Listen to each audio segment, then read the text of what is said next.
ভারত সিন্ধু জল চুক্তি স্থগিত করায় সুখিয়ে মরার আশঙ্কায় পাকিস্তান। বিশ্বব্যাংকের দ্বারস্থ হয়েও বিশেষ লাভ সম্ভবত হচ্ছে না ইসলামাবাদের।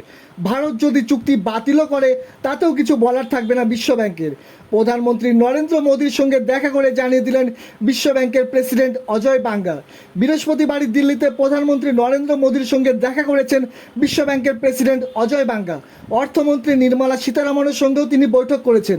প্রধানমন্ত্রীর সঙ্গে সাক্ষাৎকে নিতান্তই সৌজন্য সাক্ষাৎ বলে ধরা হচ্ছে, কিন্তু দুজনের মধ্যে যে সিন্ধু জল চুক্তি নিয়ে কথা হয়েছে তা সূত্র মারফত জানা যাচ্ছে। তাছাড়া অর্থমন্ত্রী নির্মলা সীতারামনের সঙ্গে বিস্তারিত কথা বলেছেন অজয় বাঙ্গা।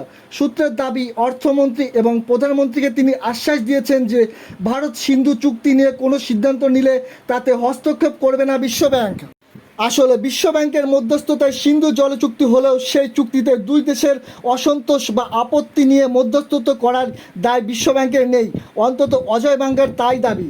তিনি এক সংবাদ মাধ্যমকে জানিয়েছেন, দু দেশের কেউ এই চুক্তিতে অসন্তোষ প্রকাশ করলে বিশ্বব্যাংক শুধু সেই সমস্যা সমাধানের জন্য নিরপেক্ষ এবং বিশেষজ্ঞ ঠিক করে দিতে পারে, নিজেরা মধ্যস্থতা করতে পারে না। অজয় বাঙ্গার কথায়, আমরা শুধু ওই বিশেষজ্ঞদের খরচটা একটা তহবিল থেকে মেটাবো। ওই তহবিলও চুক্তির সময় তৈরি হয়েছিল, এর বাইরে আমাদের কোনো দায়িত্ব নেই। উল্লেখ্য, 1960 সালে বিশ্বব্যাংকের মধ্যস্থতায় সিন্ধু জল চুক্তি সই করে ভারত ও পাকিস্তান।